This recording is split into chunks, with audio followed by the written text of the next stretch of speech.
Electronic మీడియాలో ఆరు కొన్ని నిమిషాలకే బ్రేక్ 6 తర్వాత 6:30 మధ్యలోనే టీవీలలో ఎలక్ట్రానిక్ మీడియాలో గుల్జార్ హౌస్లో అగ్ని ప్రమాదం జరిగింది. అక్కడ చాలామంది ఆ ప్రమాదంలో చిక్కుకున్నారు అని మొదలు బ్రేకింగ్ రావడం, 17 మంది అనగానేసరికి సహజంగా మరి ఆ టైంలో టీవీలు చూస్తున్న వాళ్ళందరూ కూడా అలర్ట్ అవుతారు. ప్రధానంగా ఈ రాష్ట్రంలో ఆ సంఘటన ఆ బ్రేకింగ్ చూసిన వెంటనే సీఎం రేవంత్ రెడ్డి గారు ఇమ్మీడియట్లీ ఆ బ్రేకింగ్లకు చూసి ఆ ప్రమాదాన్ని గ్రహించి ఇమ్మీడియట్లీ తక్షణమే జిహెచ్ఎంసి అధికారులకు, కమిషనర్ కానీ అధికారులకు, సంబంధిత అధికారులందరికీ కూడా అగ్ని ప్రమాదానికి ఎవరైతే సంబంధిత అధికారులు ఉంటారో వాళ్ళందరినీ కూడా ఆ బ్రేకింగ్ చూసిన వెంటనే సీఎం రేవంత్ రెడ్డి గారు ఇమ్మీడియట్లీ వారు అధికారులకు సూచన చేయడం, దాంతోపాటు ఇన్ఛార్జ్ మినిస్టర్ పొన్నం ప్రభాకర్ గారికి చెప్పడం కానీ, ఇక్కడ రాజ్యసభ హైదరాబాదులో అనిల్ యాదవ్ కానీ, అట్లాగే మరి మేయర్ విజయలక్ష్మి గారు కానివ్వండి, అట్లాగే డిప్యూటీ సీఎం బట్టి విక్రమార్క గారిని, హెల్త్కు సంబంధించిన మినిస్టర్ మరి హెల్త్ మినిస్టరు దామోదర్ రాజనరసింహ గారికి, ఇన్ఛార్జ్ మినిస్టర్ పొన్నం ప్రభాకర్, అందరినీ కూడా ముఖ్యమంత్రి రేవంత్ రెడ్డి గారు తక్షణమే సంఘటన స్థలానికి చేరుకొని తక్షణమే చర్యలు తీసుకోవాలి, అందులో ఇబ్బంది అందరినీ కాపాడాలని ఒక సూచన చేయడం జరిగింది. డైరెక్షన్స్ ఇవ్వడం సీఎం రేవంత్ రెడ్డి గారు ఇవ్వడం జరిగింది.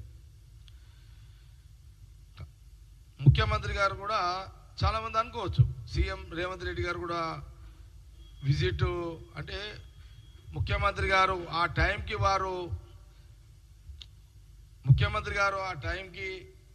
రేవంత్ రెడ్డి గారు ఆయనకు వచ్చిన ఆలోచన ఏంటంటే తక్షణం ముందైతే ముఖ్యమంత్రి గారు సంఘటన స్థలానికంటే ముందు అధికారులు కానీ సంబంధిత అధికారులు వాళ్ళందరూ పోవాలి, వాళ్ళందరూ ఆ చర్యల్లో ఇన్వాల్వ్ కావాలి, వాళ్ళని కాపాడాలి, ఏం పరిస్థితి ఉందో తెలుసుకోవాలి అనే ఒక ప్రయత్నం కాంగ్రెస్ గవర్నమెంట్, ముఖ్యమంత్రి రేవంత్ రెడ్డి గారు ఆ పనిలో ఉన్నారు. అక్కడ వారి ఇంటి నుంచి ఆ పనులు డైరెక్షన్స్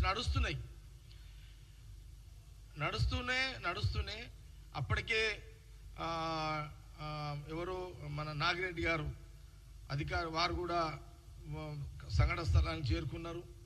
ఇవన్నీ కూడా జరుగుతున్నాయి. ఫైర్ స్టేషన్ సంబంధించిన అటు కొన్ని అన్ని కూడా ఫైర్ ఇంజన్లు కానీ అన్ని కూడా టకాటక జిఎంసీ అధికారులు కూడా చాలా కొంత సెకండ్లలో నిమిషాలలోనే సంఘటన స్థలానికి చేరుకోవడము ఇవన్నీ కూడా జరుగుతున్నాయి అక్కడంతా.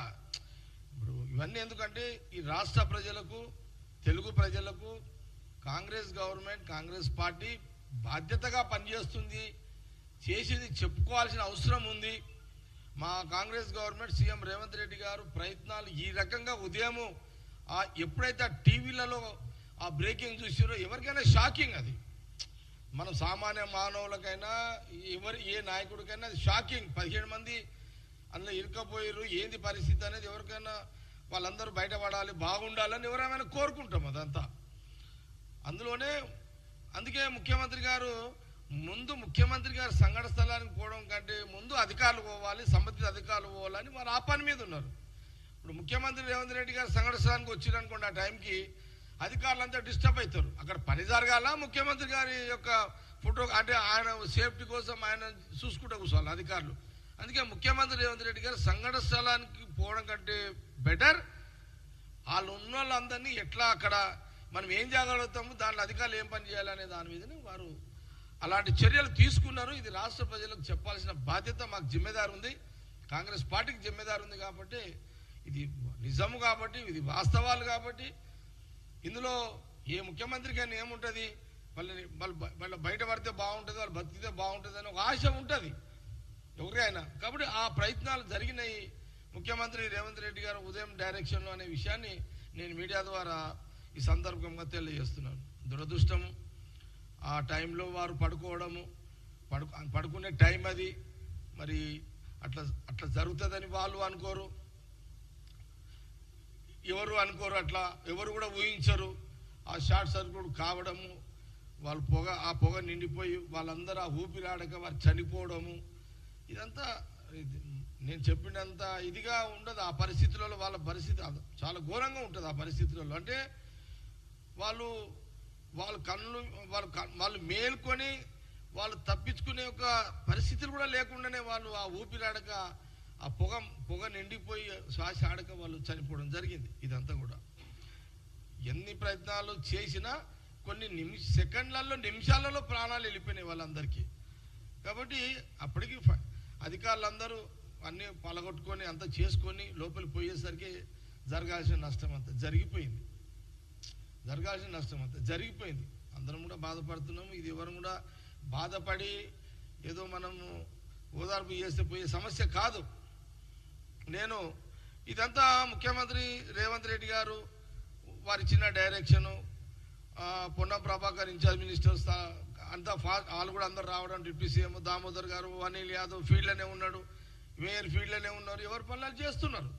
ఎవరి పనులు యాజ్ ఎ గవర్నమెంట్ ముఖ్యమంత్రి గారు చెప్పిన పనులని అధికారులు, మా నాయకత్వం, మా క్యాబినెట్ అందరూ కూడా ఎవరి పనులు చేస్తున్నారు. అక్కడ మనం టీవీలో చూస్తున్నాం, అంతా కూడా టీవీలో చూస్తున్నాం. నేను కూడా అన్అఫీషియల్గా నాకు కొంత అక్కడ సునీల్ అని నా ఫ్రెండ్ సునీల్ అని, ఆ సునీల్ ఫ్రెండే ఇప్పుడు ఎవరైతే భార్య కూతురు కొడుకు చనిపోయారు చూడండి, వాళ్ళు నాకు అతను నాకు బాగా పరిచయం. అతను ఆ ఫ్యామిలీ చనిపోయిన అతను వాళ్ళు ఏంది అక్కజల్ల పిల్లలు కాబట్టి హాలిడేస్ అని వచ్చారు వాళ్ళు ఇక్కడికి. అందులో ఒక ఫ్యామిలీ మా సునీల్ అనే ఒక వాళ్ళ కజిన్ ఎవరో చుట్టమవుతారు, నాకు ఎప్పటికీ రెగ్యులర్ కలుస్తుంటారు నాకు. ఆ టైంలో జరిగిన సంఘటనలలో ఒక కుటుంబం సంబంధించిన ఎవరైతే మా సునీల్ ఒక బంధువు అంటున్నానో, నాకు సునీల్ అప్పటికి విషయం చెప్పిండు, అన్న ఇది చాలా జరిగిపోయింది, ఇక ఎవరు ఏం చేయలేరు దీంట్లో, ఇక అది వాళ్ళు ఎవరు అనుకోలేదు, ఇట్లా షార్ట్ సర్క్యూట్ అవుతుంది, ఇట్లా ఏసీలో వాళ్ళ సిలిండర్ పేలుతుంది, లేకపోతే ఇంకేదో అవుతుంది అని ఊహించేది, ఇదంతా ఇట్లా జరిగిపోయింది. నేను అడిగిన, మరి నీ ఫ్రెండ్ కుటుంబంలో మరి ఏంది అంటే, నా ఫ్రెండ్ వల్ల మా కొలికి వాళ్ళ చుట్టం వల్ల భార్య చనిపోయింది, కూతురు చనిపోయింది, కొడుకు చనిపోయిండు, ఇంకో కూతురు ఉంది. ఆ కూతురు అదే రోజు ఇన్సిడెంట్స్ మార్నింగ్ జరిగింది కదా, అదే రోజు 11 గంటలకు ఆమె ఎగ్జామ్ ఉందంట. ఆ ఎగ్జామ్ ఉందని తండ్రి దగ్గరికి వెళ్ళిపోయింది ఆమె. అంటే ఇప్పుడు ఆ కుటుంబంలో ఒక తండ్రి ఒక కూతురు చెప్పుకోవడానికి ఇది జరిగిన విషయాలు. నేను అన్అఫీషియల్గా నేను ఎప్పటికప్పుడు మా సునీల్ సంబంధించిన బంధువులు ఫ్రెండ్స్ కాబట్టి నేను తెలుసుకుంటున్నా, అది కూడా కొంత చెప్పాలి కాబట్టి చెప్తున్నా. ఇదంతా ఓకే, ఇవన్నీ జరిగినాయి, బ్యాడ్ లక్. మనము ఎవరం కూడా ఎవరి చేతిలో లేదు అదిగా. ఇదంతా ఇది అసలు 17 మంది కొన్ని సెకండ్లలో నిమిషాల్లో చనిపోవడం అనేది మనం ఇంత ఈజీగా చెప్తున్నామో అంత అది ఒక ప్రాణి అంత ఈజీ, మనం చెప్పినంత ఈజీ కాదు. కానీ కొంత బాధ్యత ఉంది కాబట్టి చెప్తున్నాం, మీడియా ద్వారా చెప్పాల్సిన బాధ్యత ఉంది కాబట్టి చెప్తున్నాం. ఓకే, కిషన్ రెడ్డి గారు వచ్చారు, వారు సెంట్రల్ మినిస్టర్, వారికి కూడా బాధ్యత ఉంది, వారు రావాల్సిందే as a representative central minister. వారు వచ్చి ఏం చేయాలంటే అక్కడ పరిస్థితులను వారు చూడాలి. అంటే నేను యాజ్ ఎ సెంట్రల్ మినిస్టర్గా నేను ఏం చేయాలి, ఈ గవర్నమెంట్ అక్కడ పనులు చేస్తుంది.